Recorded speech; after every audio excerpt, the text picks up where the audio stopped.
after I recorded that video of the interior of the movie theater in those nice new green velvet chairs, this woman who was sitting to the right of me had a beverage of some kind and completely just knocked it over. Got all over. It barely got me. It got me a little bit. And they were super apologetic and everything, but I just remember walking into that theater thinking, people are gonna ruin these chairs. I don't know, like for a movie, I mean, it looks great, but velvet, I feel like is so hard to maintain unless it just looked like velvet and it was another material. I don't know, but it's this movie theater called Hooky, and it just opened in downtown Nashville. And Viv and her dad have already been there twice. It's like games, food, movies. And I went last night for the first time by myself because I can walk to it because we live in downtown Nashville now. We have lived in the Nashville area, like out in the suburbs for the last 4 years, but we moved downtown this past weekend. And I didn't think I was gonna be able to see this movie, but I made time because of word of mouth. Everybody was saying that this movie was amazing.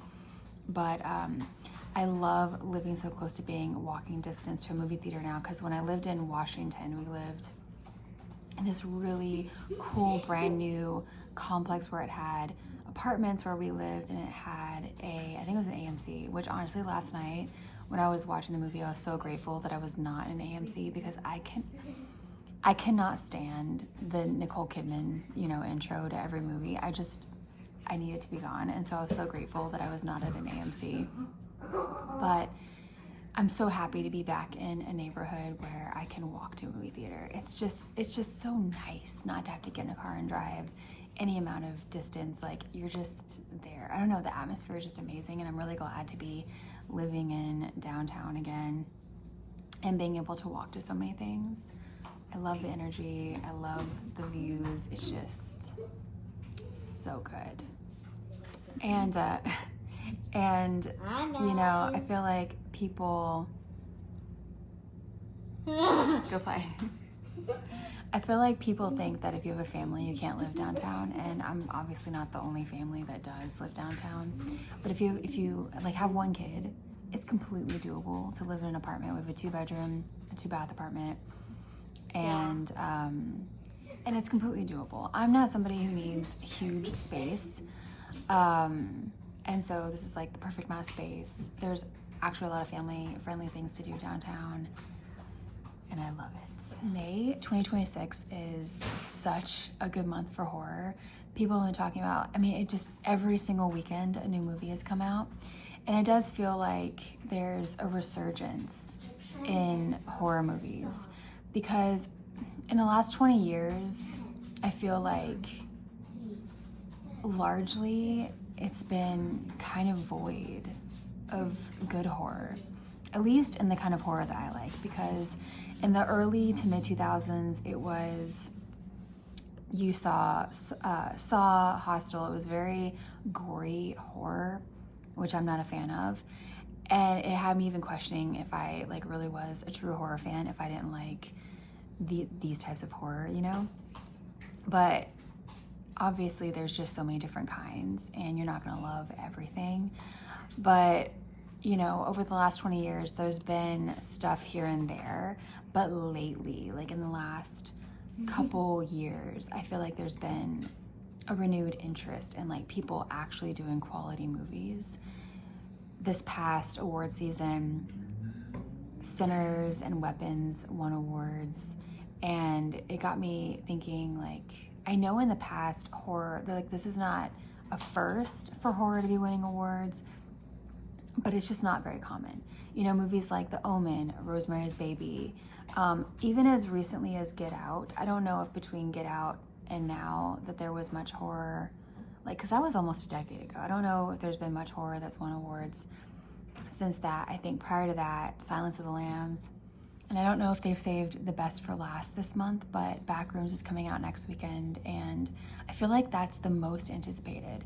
People were they seemed to be surprised by Obsession. I know I was. Initially, when I was seeing the trailers for it, I was like, this is just gonna be run of the mill. Like, I'll probably watch it at home, just because I do try to be more mindful of watching new horror, because I do fall into the habit of watching the same old stuff that I loved over and over again. So I do try and be mindful of watching new things when I can. So I thought this was just gonna be a watch at home movie, but I don't know if it came out Memorial Day weekend or if it came out the weekend before, but people have been talking about it.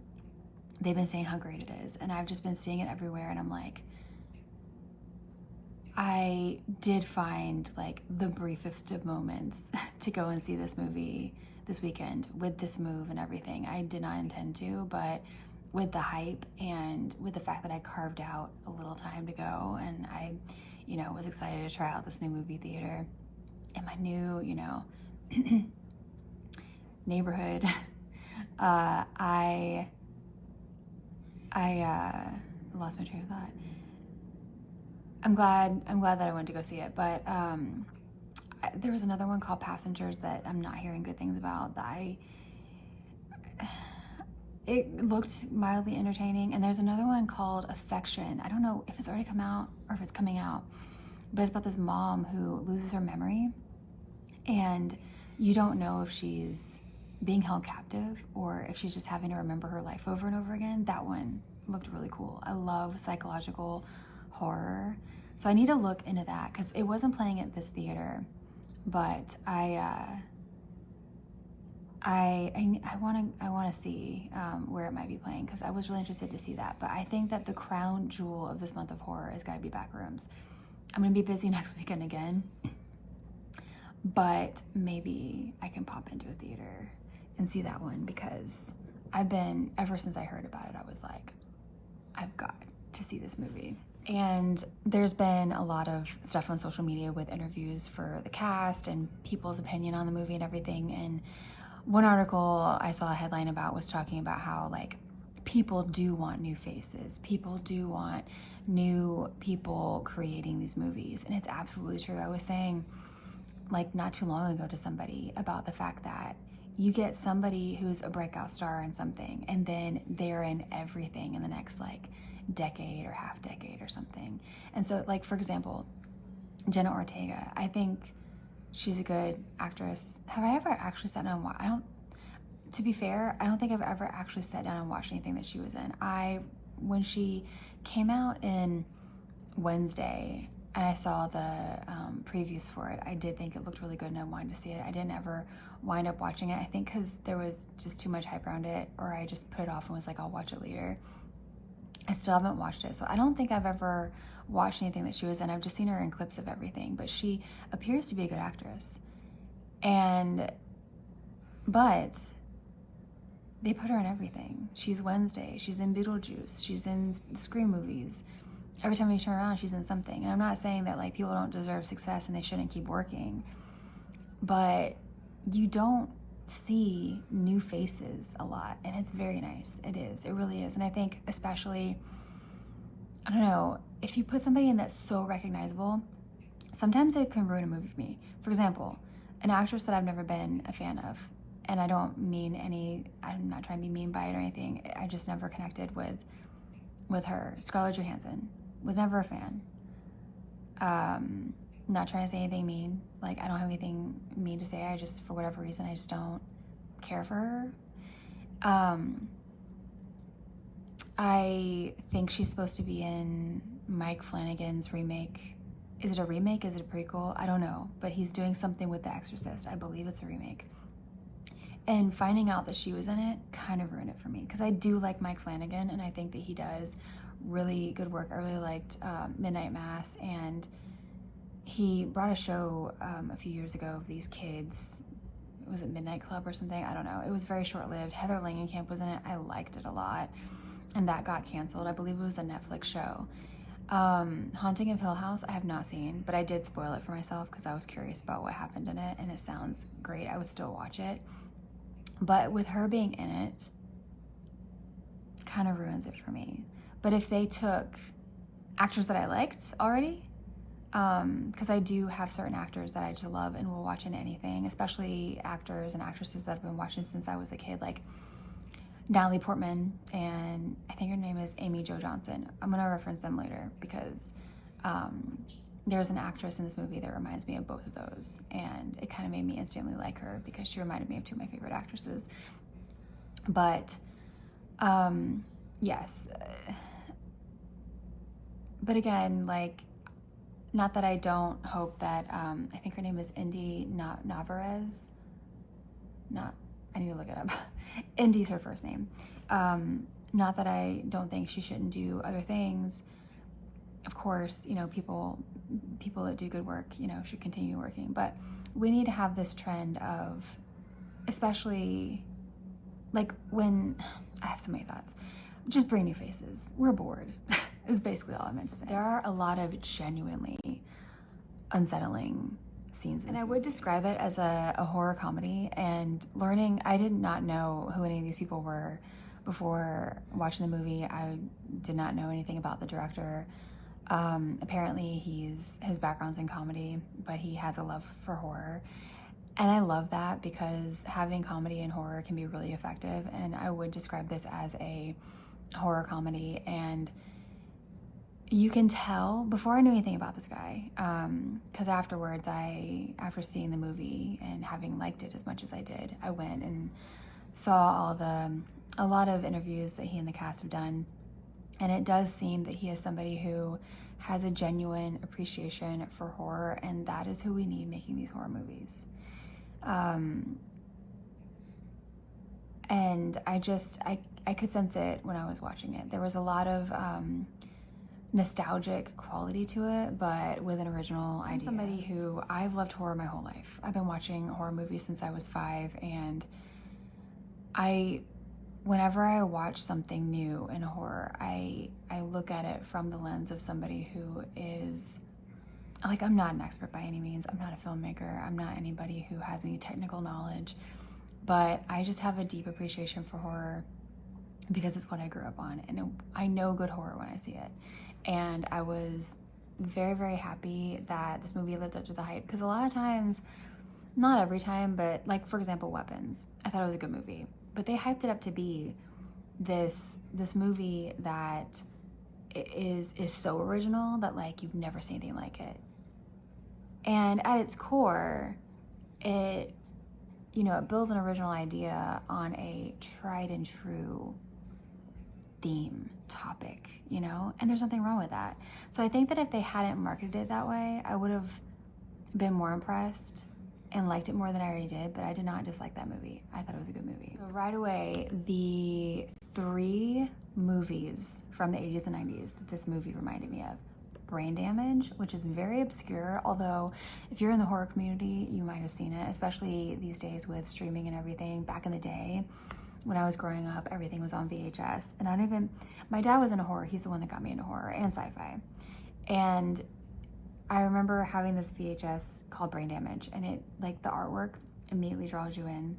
And it's one of those movies that, like, actually at times has, like, made me feel ill, but every now and then I'll put it on. It's just one of these movies that's just, like, so deeply built into my lore that I even have an Elmer that I bought from a horror convention last year.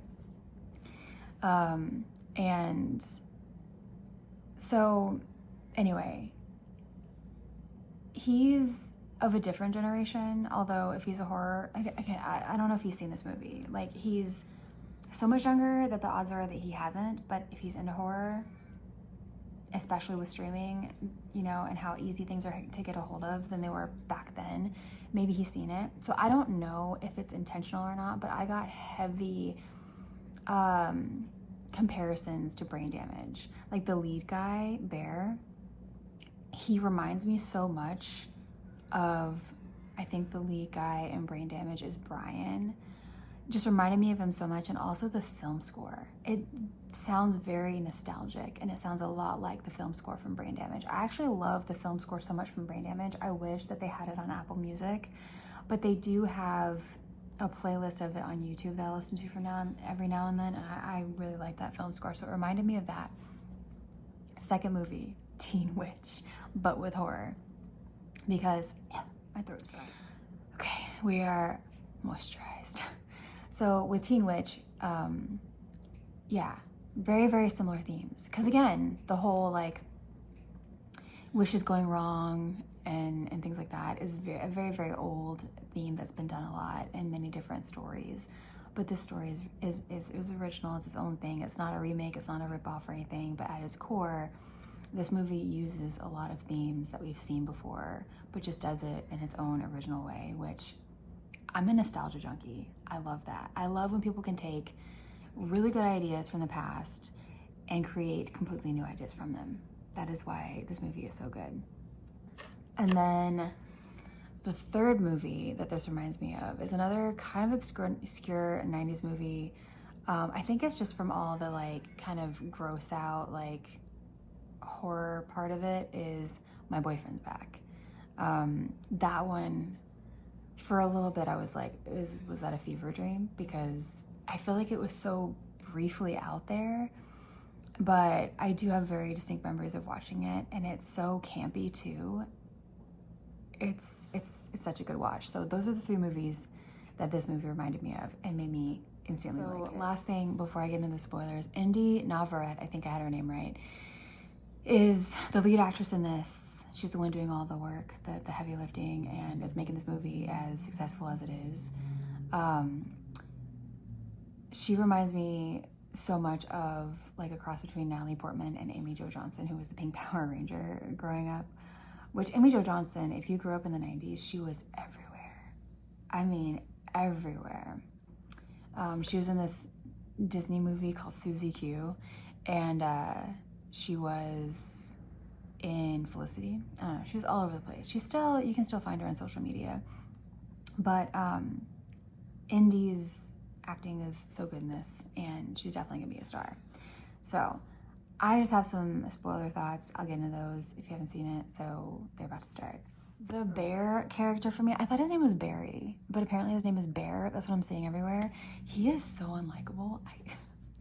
He is terrified of women, like to the point where like he seems physically pained, and he's just so unlikable to me. He ruins like everybody's lives around him.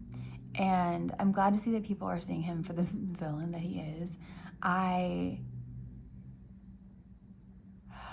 He got the ending he deserved, I think. In this movie where Nikki has momentary instances of lucidity are genuinely terrifying. And the scene where her body is asleep and the real Nikki is trapped in there telling Bear to, end things for her. I was like, it made me have questions. I'm like, wait, so if it's not just her under a spell, she's trapped somewhere, then who is this?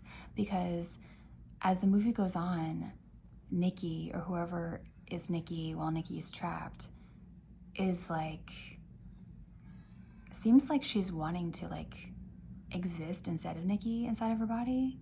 So it's like, is she possessed? I had questions, and I was like, wait, is he setting this up for a sequel?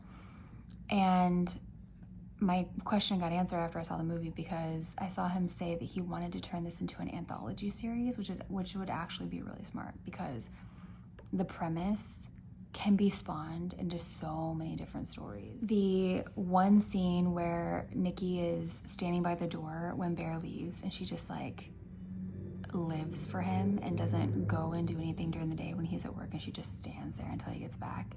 That scene was a really good nod to The Exorcist when Reagan comes downstairs when her mom's having this party. And that scene, it was like very obviously inspired by that. But those are the kind of things that I love, those little nuggets of like, if you've seen these horror movies past and they give these nods within its own story, like, well done. And that car scene, I mean, I knew something was gonna happen when he snuck out of the house. I was like, if something doesn't happen before to prevent him to leave, when he comes back, it's gonna be worse. I was expecting something to happen when he went back to the house to him. I was not expecting her to show up and do what she did to that girl's face. That was rough. Those kinds of kills are like, oh, they get me. they get me. But at that point I was like, how much worse is this gonna get before it ends?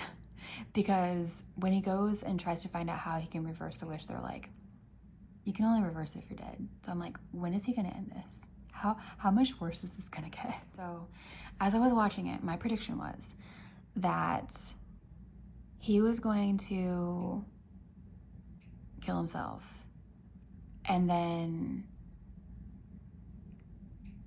but like, he would only be like, you know, technically dead for a minute, long enough to release her, and then he would come back and like have to deal with the aftermath of his actions. I was close. But with the way that they did it I didn't see it coming that she would break that stick and wish for him to be as obsessed with her, but he'd already taken those pills. So then she did get released in the last minute. And then her, just the ending, just being her reaction, just screaming at like everything around her and being back and having gone through that. And it seems that she was stuck somewhere, but was like, knew everything that was happening. She just had no control over it. That's an example of a really good ending, because I've had too many movies like together that came out, oh my gosh, was that last summer now? I think it was last summer. Where has time gone? That ending ruined it for me. If they had just gotten an actor that actually looked like it could have been an amalgamation of the two of them instead of doing whatever CGI mess that was, it would have been a good movie. I did not dislike it up until that point. I thought it was fine. And then that ending ruined it. This is a good ending. So definitely like this movie. I know that, I think it's official that Curry Barker, who's the person that did this movie, is supposed to be bringing back Texas Chainsaw Massacre. The only Texas Chainsaw Massacre movies I've seen were the original, which I saw when I was 18, and that fucked me up. The remake in 2003, because I was in high school when that one came out, and like, it just felt very 2000s horror. Like, I don't know. I probably did rewatch it after that, like when I was still a teenager, but it's not one of those movies I revisit. I didn't think it was great. And then I saw the one that Matthew McConaughey and Renee Zellweger were in, and that's the one that made me, like, when I was a teenager, that made me have a crush on him. That role alone. Nothing else he ever did, just that one, where someone plays a crazed, murderous lunatic. That's what gets me. So, I wasn't excited when I heard he was bringing it back before I saw this movie, but I think that he did such a good job with his movie. And the things that he has said about his reasoning for bringing it back. He said that he thinks that the sequels were, I don't know, I guess just went in a different direction or didn't do the original idea a proper service. And he was saying that he thinks that there's so much more story there and heart within the story. And if he's gonna actually flesh it out, because I always wondered about the backstory behind the family and like, give us a good story, not just a maniac in a flesh mask running around with a chainsaw. There's an audience for that. I need more, and I'm really glad that he wants to give people more. He might do a good job. But then I heard he wants to bring back Nightmare on Elm Street. Sir, that is my franchise that I am like, that's my favorite movie of all time. Not just franchise, favorite movie of all time is Nightmare on Elm Street 4. So so far of the ways that people have suggested bringing it back, the only thing that I can think of that sounds good, that makes sense to bring it back, that has potential, do not recast Freddy. Do not bring back Freddy as the main villain at all. Keep the movie within the Nightmare on, like the Elm Street universe. Just like in Freddy's Dead, he says every town has an Elm Street. Take it to a different Elm Street. Make a completely different villain, different story. Also in Freddy's Dead, you had the Dream Demons. They can give anybody that power. Keep it in the universe, bring back a new villain, give it a new story, breathe new life. Nobody wants Freddy to be anybody other than Robert Englund. So let him have that. He is the icon for that. So far, this is the only way that I can think of bringing it back. I've not heard a better idea. The only one that was my favorite before I heard that idea, and I'm not sure, I think Robert Englund might have had this idea. I've heard so many theories, I don't remember where things came from because I've been hearing things for years.